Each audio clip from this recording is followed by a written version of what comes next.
Bienvenue dans ce deuxième épisode de mon podcast consacré à l'aventure de l'adoption de mon futur frog. Même si disons les mots, ce sera plutôt un achat, il faut être clair, quand on veut un chien, on l'achète et on ne l'adopte pas si on passe pas par une association. Bref.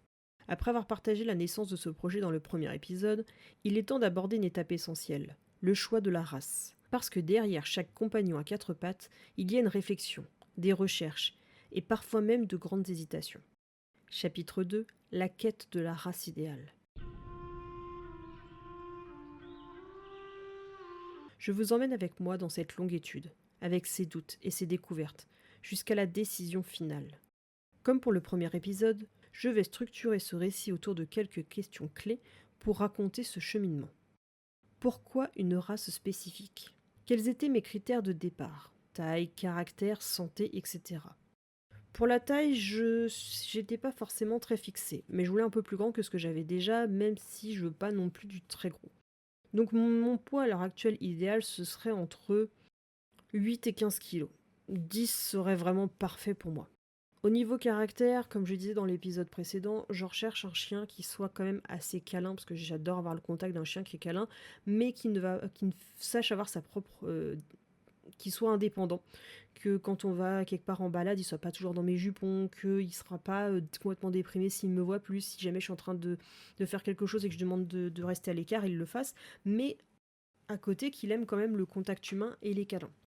Après, je veux pas forcément qu'il soit méga sociable avec les autres chiens, juste qu'il ait une certaine tolérance et du respect, qu'il ait une certaine forme de curiosité dans ce qu'il cherche à faire. Voilà, j'ai pas énormément d'attentes sur le caractère, mais voilà, je veux aussi un chien qui soit énergique, mais dans le sens où si on va faire de la rando, faut qu'il puisse me suivre pendant 15 km, mais je lui demande pas je veux pas un chien dans lequel je suis obligée d'aller faire du canicross ou de l'agility pendant 3 heures par jour toute la semaine, quoi, et que sinon il est pas capable de se poser. Bref, ça c'est à peu près.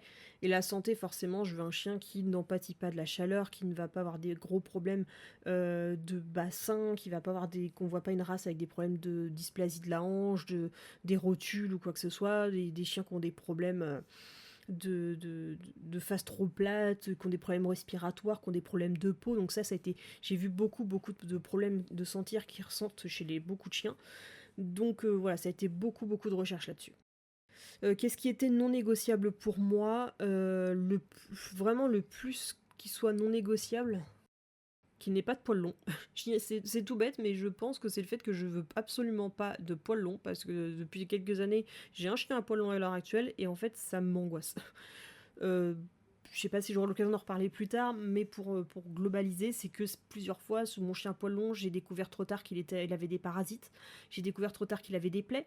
Je me dis qu'à l'heure actuelle, si jamais il avait une masse, quoi que ce soit, j'ai beau le palper, quoi que ce soit, je le vois pas. En ce moment, il vieillit, je ne vois pas quand il maigrit. En fait, tout est caché. En fait, les choses ont le temps de s'installer avant qu'on ait le temps de le voir correctement.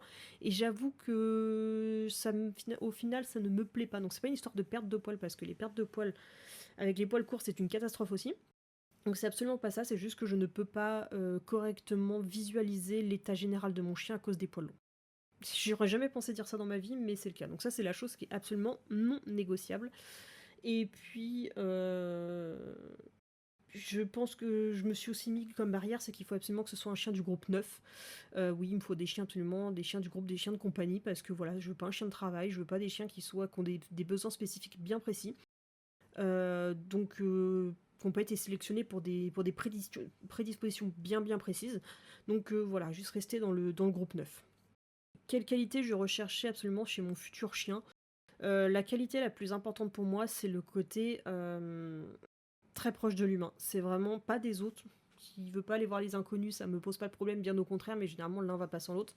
C'est que je veux vraiment un chien qui m'aime autant que je l'aime. Voilà, je veux pas d'un chien entre guillemets ingrat qui n'en a rien à faire de ma tronche, un tel un chat.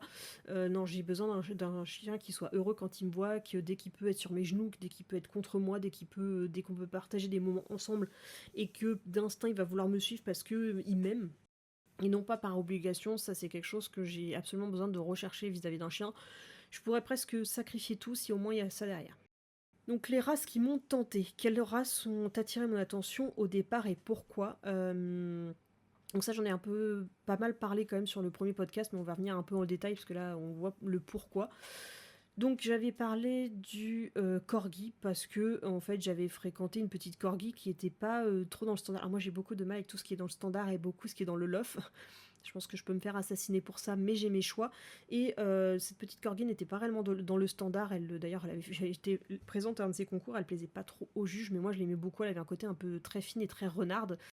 Et je l'aimais beaucoup pour ça, super caractère et tout. Mais bon, il y avait quand même son côté un peu corgi, même s'il n'était pas trop prononcé.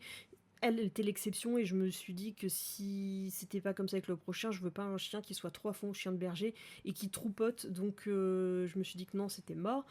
Après il y a eu le Spitz et Visigoth parce que je suis pas mal, j'aime bien les races un peu atypiques, un peu différentes, et c'est un peu le corgi mais version loup.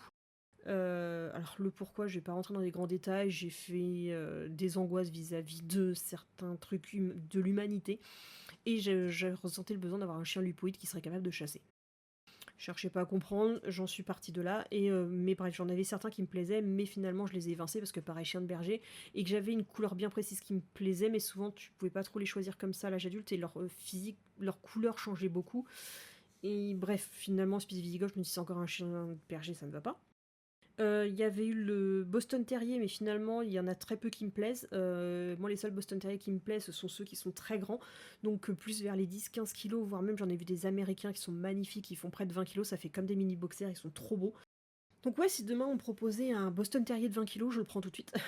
Mais le côté, c'est que ceux qui sont plus petits ont le côté vraiment trop terrier, qui ont le côté qui sont très le côté qui m'agace parfois chez certains petits chiens qui vraiment est très speed, très, on dirait un moustique. Et donc j'ai un peu trop peur de tomber dans ce syndrome-là chez le Boston Terrier, donc je l'ai évincé aussi. J'ai pensé aux carlins, parce que j'ai toujours adoré les carlins que je trouve ultra mignons, mais au lof, si on reste sur la base, ils sont hyper typés, ils sont malades, ça va pas, même si bon, le bulldog n'est pas en reste non plus.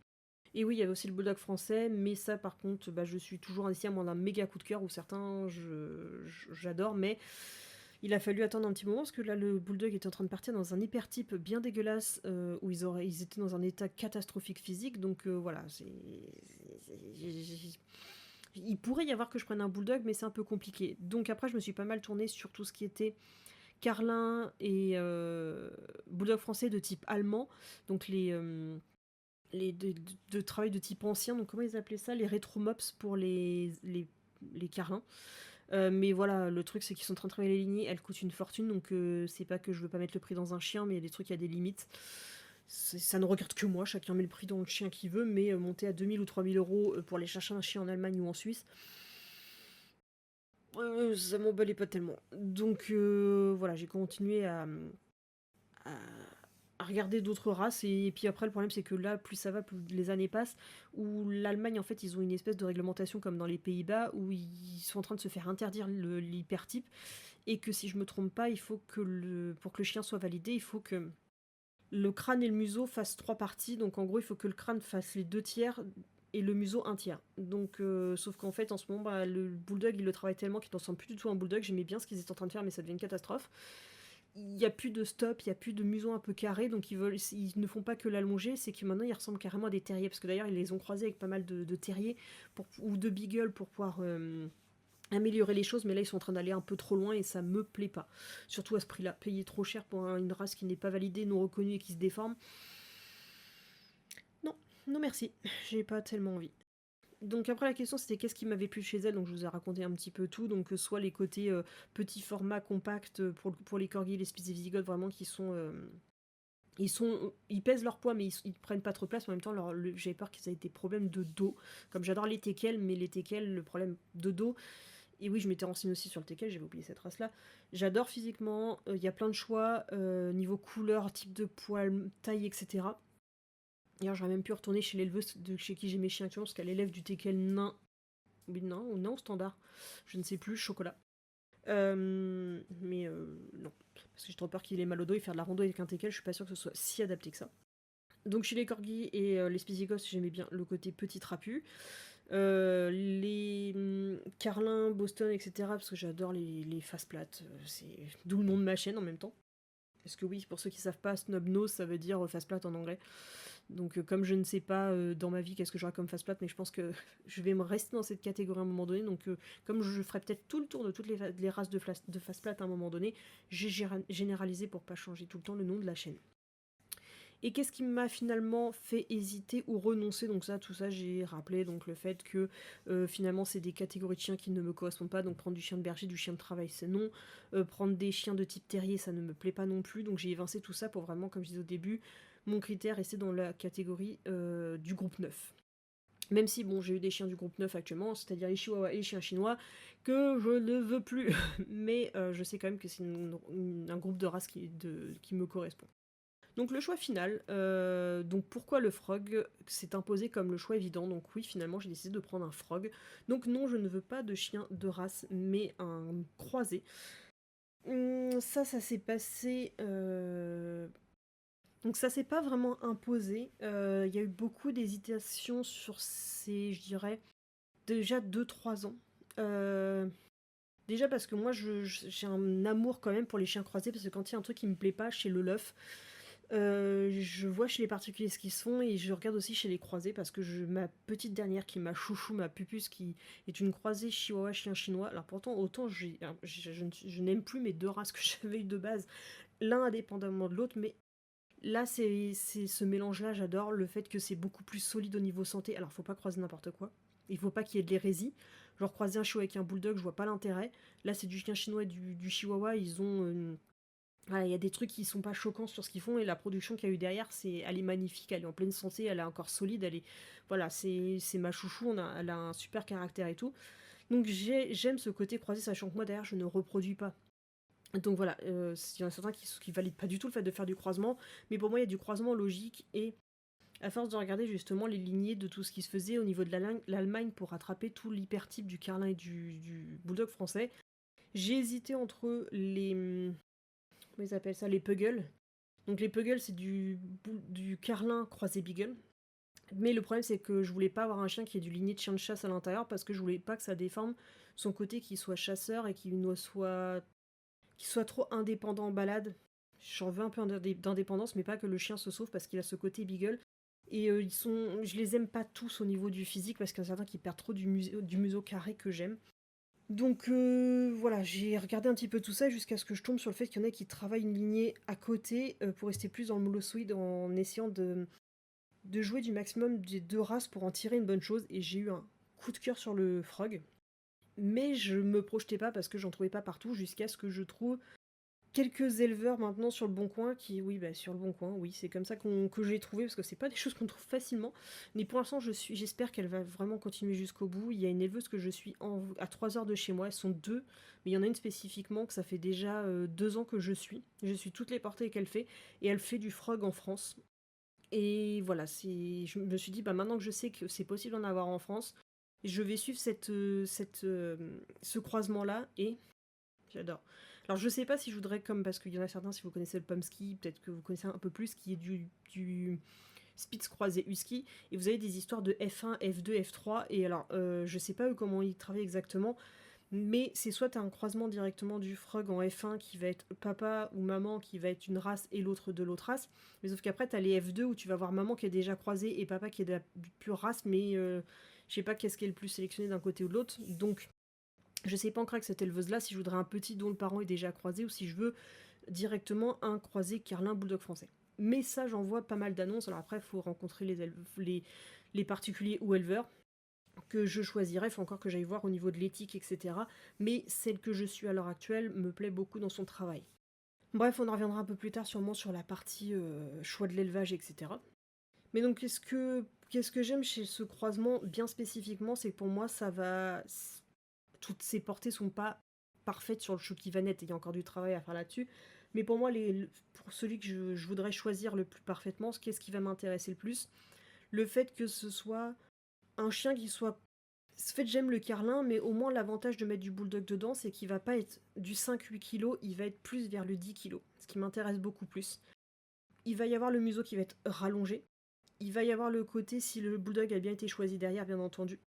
Il va enlever pas mal d'hypertypes, il va rallonger un peu les pattes, etc. Et le chien va retrouver un côté un peu plus sportif, un peu plus élancé. Mais pour ça, il faut avoir un bon choix du côté du bulldog français. Et le rattrapage du bulldog français, qui est fait par le fait d'apporter du carlin, c'est que moi j'ai une préférence quand même pour les oreilles qui ne sont pas forcément droites, mais les oreilles un petit peu de carlin qui sont un peu plus penchées, même si j'aime bien les deux, mais j'ai quand même une préférence pour ce format-là. En fait, je l'aime un peu plus typé carlin chez le frog que trop typé bulldog. Et le fait que ça rajoute une queue, donc un peu plus de travail sur la colonne vertébrale, parce que le fait que les queues étaient trop raccourcies, ça peut. Il n'y a pas que ça, mais ça n'aide pas à ce qu'il n'y ait pas de problème d'hernie discale. Bref, donc voilà, c'est. Chaque petit truc vont venir un petit peu allonger tout ça et redonner un petit peu de bonnes proportions, d'harmonie. Comment on dit. L'ensemble va être un peu plus harmonieux, un petit peu plus clair pour que ce soit un chien beaucoup plus propre. Donc quel compromis est-ce que j'ai dû accepter En vrai, il n'y en a pas tant que ça, parce que même au niveau des couleurs exotiques, il y en a. Alors moi, c'est absolument pas ce que je recherche, je le dirai plus tard si on en revient là-dessus. Mais je cherche pas à chercher de l'exotique, je veux vraiment favoriser le physique. Le compromis, c'est peut-être le fait qu'il n'y a pas énormément de recul dessus, qu'il faut quand même. Il n'y a pas de vrai. Enfin, si, il peut y avoir quelques tests génétiques, mais vraiment, il n'y a pas trop de recul. Après, je vois pas trop les risques qu'il peut y avoir, parce que je connais les risques de maladies qu'il peut y avoir chez les deux races qui sont pas très importantes. C'est plus des problèmes physiques que des problèmes de santé génétique.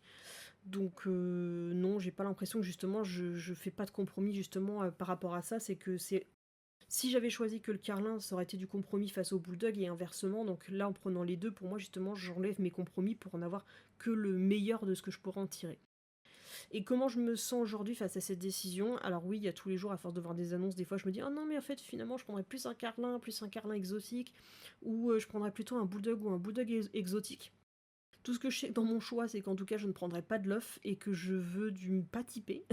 Ça, c'est un truc qui est certain, mais tant que je pense que je regarde juste à côté, si jamais ça peut pas se faire, mais tant que l'éleveuse que j'ai repérée actuellement pour mon frog, je veux vraiment partir là-dedans, parce que je sais que je vais le regretter. Parce que c'est vraiment le meilleur compromis, parce que voilà, j'ai étudié à force de les regarder, d'en suivre ça et là, je sais que c'est le chien que je veux. Je suis à l'aise et sûre de moi par rapport à ça. Entre oui, faut quand même en parler, le prix du chien, le choix des couleurs, le choix du format, la façon que l'éleveuse qu'elle a les sélectionné, enfin bref, à l'heure actuelle, je sais où je le veux et comment je le veux. Donc je suis parfaitement à l'aise avec mon choix à l'heure actuelle. Donc de la réflexion à la conviction. Ce deuxième épisode montre à quel point choisir la bonne race est une étape pleine de réflexion et d'émotion. Ce n'est pas juste une question d'esthétique ou de mode, mais bien de trouver le compagnon qui s'adapte à notre mode de vie, nos valeurs et notre cœur. Dans le prochain épisode, je parlerai de la préparation concrète pour accueillir mon futur frog. Aménagement, équipement et premières idées pour l'éducation. Merci encore de m'avoir écouté. Si vous aussi vous avez hésité entre plusieurs races ou que vous êtes en plein dans cette phase de réflexion, partagez votre expérience. À très vite pour la suite de cette aventure.